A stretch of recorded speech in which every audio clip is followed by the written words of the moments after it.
तो दोस्तों जब से यूक्रेन और रशिया का ये लड़ाई शुरू हुआ है तब से एक बहुत बड़ा सवाल बना हुआ है कि क्या रशिया के तरफ से यूक्रेन के इस लड़ाई में अपने सबसे ताकतवर कहे जाने वाले एयरक्राफ्ट मतलब सुखोई Su-57 का इस्तेमाल किया जा रहा है। हालांकि दोस्तों इसे लेके कई बार दावे भी किया गया और कई बार इन दावों को खंडन करने के साथ साथ इन दावों को फैक्ट चेक करते हुए इसे फेक भी बताया गया। और दोस्तों अब फिर से एक बार सुखोई Su-57 के यूक्रेन में इस्तेमाल होने का दावा किया जा रहा है और बताया जा रहा है कि 4 रशियन सुखोई Su-57 एयरक्राफ्टों को यूक्रेन के ऊपर स्टेल्थ मोड में इस्तेमाल किया जा रहा है ताकि ये यूक्रेन के एयर डिफेंस सिस्टमों को आइडेंटिफाई और डिस्ट्रॉय कर सके। दोस्तों आज के इस वीडियो में आप लोगों को बताऊंगा कि क्या सच में अब यूक्रेन के एयर डिफेंस सिस्टमों को तबाह करने के लिए रशिया के पास केवल मात्र एक ही हथियार बचा है और वो है सुखोई Su-57। दोस्तों डिटेल में जानने के लिए वीडियो के आखिर तक बने रहिए और चैनल को सब्सक्राइब और वीडियो को लाइक जरूर कीजिए। तो दोस्तों मई महीने में पहली बार रशिया के स्टेट और न्यूज एजेंसी तास के तरफ से ये दावा किया गया कि रशिया के द्वारा अपने स्टेल्थ एयरक्राफ्ट मतलब सुखोई Su-57 का इस्तेमाल यूक्रेन के लड़ाई में किया जा रहा है और इन एयरक्राफ्टों का इस्तेमाल का शुरुआत लड़ाई शुरू होने के 2 से 3 हफ्ते के बाद ही हो गया था।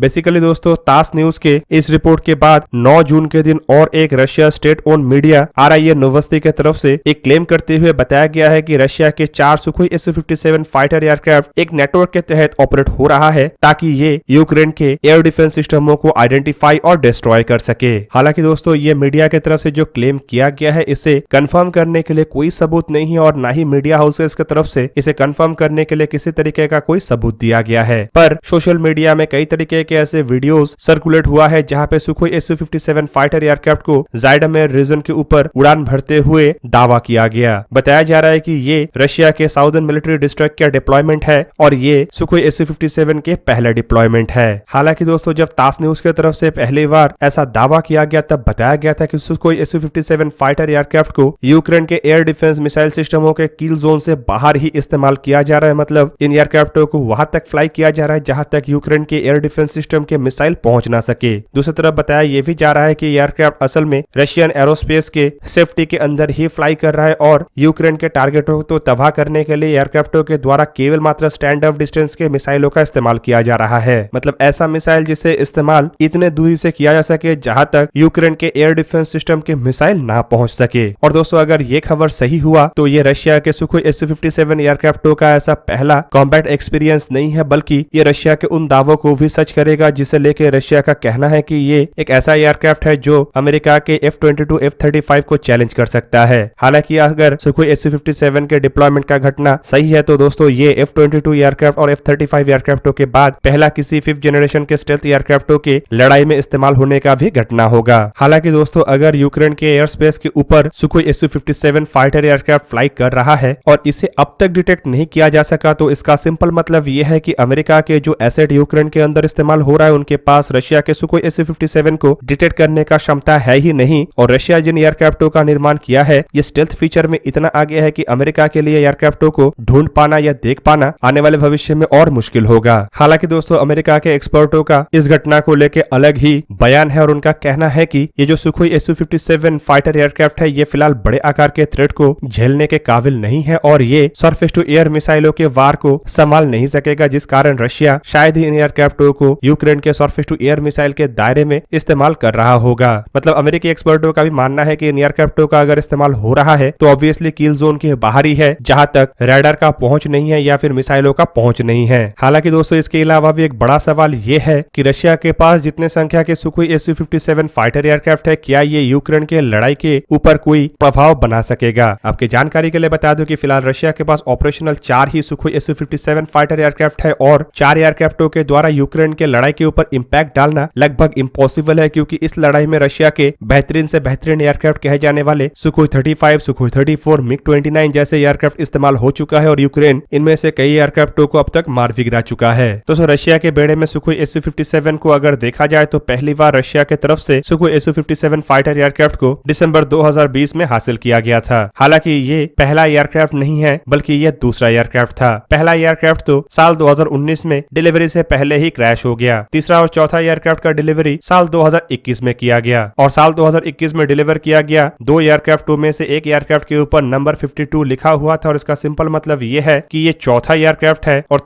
तीसरी एयरक्राफ्ट के ऊपर नंबर 51 लिखा होना चाहिए। हालांकि कुछ रिपोर्टों में यह भी बताया जाता है कि हाल फिलहाल में मतलब साल 2022 में रशिया के एरोस्पेस फोर्सेस को कम से कम और 2 ऐसे सीरियल प्रोडक्शन एयरक्राफ्टों का डिलीवरी हुआ होगा, पर इसका कोई कंफर्मेशन नहीं है और रशिया की तरफ से भी इसे लेके कोई जानकारी अब तक नहीं दिया गया। हालांकि रशिया के कुछ सोशल मीडिया यूजर्स की तरफ से दावा किया जा रहा है कि नंबर 53 और 54 के तहत 2 एयरक्राफ्टों को रशिया के सर्बिया में स्थित एक एयरपोर्ट में साल 2022 के मई महीने में देखा गया था। और दोस्तों इसका सिंपल मतलब यह है कि पहले 4 एयरक्राफ्टों में से एक एयरक्राफ्ट के क्रैश के कारण पहले एयरक्राफ्टों के बेड़े में 3 एयरक्राफ्ट अवेलेबल है, जबकि हाल ही के 2 एयरक्राफ्टों का अगर डिलीवरी हुआ होगा तो टोटल रशिया के पास 5 एयरक्राफ्ट ही होगा। और दोस्तों 5 एयरक्राफ्टों के इंपैक्ट इतना अधिक तो होना फिलहाल पॉसिबल नहीं है। दोस्तों रशिया के सुखोई Su-57 फाइटर एयरक्राफ्टों के अगर डिप्लॉयमेंट को देखा जाए तो ये कोई ऐसा पहला घटना नहीं है जहां पे रशिया की तरफ से दावा किया गया है कोई एयरक्राफ्टों को एक्टिव वॉर जोन में डिप्लॉय किया गया है। साल 2015 में भी बताया जाता है कि रशिया की तरफ से सीरिया के लड़ाई के दरमियान एयरक्राफ्टों को सीरिया के ऊपर डिप्लॉय किया गया था और रशिया का यह भी दावा है कि उस दरमियान एयरक्राफ्टों के द्वारा मिसाइलों को दागते हुए कुछ मिशनों को अंजाम दिया गया था। हालांकि तब तक रशिया की तरफ से कोई सीरियल प्रोडक्शन एयरक्राफ्टों का निर्माण नहीं किया गया था और ना ही रशिया के बेड़े में कोई एक्टिव ऑपरेशनल एयरक्राफ्ट था, बल्कि जो एयरक्राफ्ट रशिया के पास था वो एयरक्राफ्टों के प्रोटोटाइप था और एयरक्राफ्टों के टेस्ट के लिए ही उसका इस्तेमाल किया जाता था।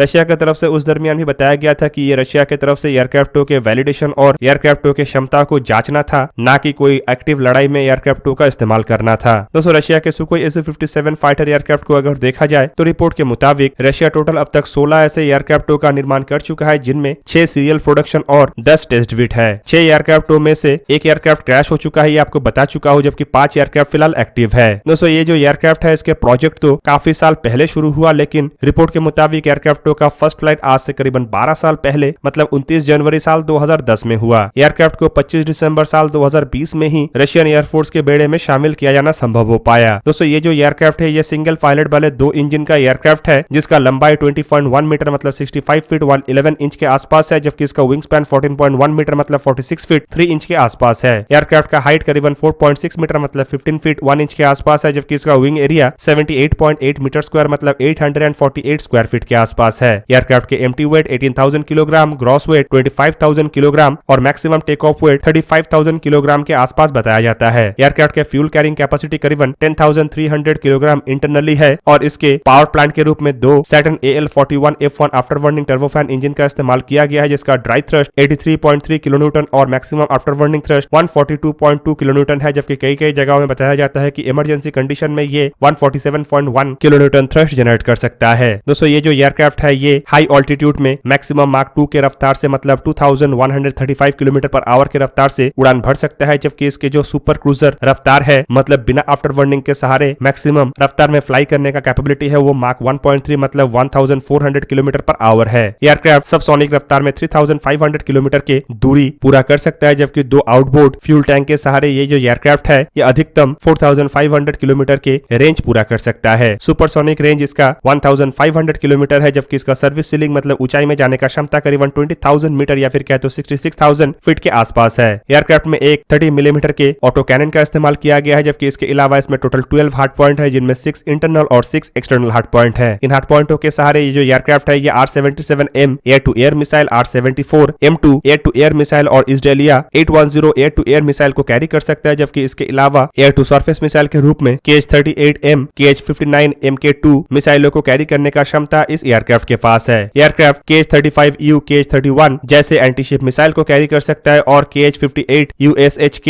एंटी रेडिएशन मिसाइल को कैरी कर सकता है। इसके अलावा एयरक्राफ्ट के पास 250, 500 और 1500 किलोग्राम के गाइडेड और अनगाइडेड बॉम्ब को कैरी करने का क्षमता है। एयरक्राफ्ट में एवियोनिक्स के रूप में SH-121 multi functional integrated radio electronic system, Baikal radar, N036-101 frontal X band active electronically scan array radar, N036B-101 cheek X band active electronically radar और N036L-101 salt L band radar का इस्तेमाल किया गया है। इसके अलावा इसमें L-402 Himalayas electronic countermeasure suite, 101 KS अलॉट इलेक्ट्रो ऑप्टिकल टारगेटिंग सिस्टम जिसमें की directional infrared countermeasure, infrared search and tracking system, ultraviolet missile approach warning system, target pod, thermal imaging, low altitude flying and night landing capability जैसे इक्विपमेंटों का इस्तेमाल किया गया है। तो दोस्तों ये था आज का वीडियो। अगर आपको वीडियो अच्छा लगा तो लाइक कीजिए और मेरे चैनल को सब्सक्राइब कीजिए और साथ में बना हुआ बेल आइकन को भी प्रेस कर दीजिए ताकि आप मेरा वीडियो देख पाए सबसे पहले। जय हिंद।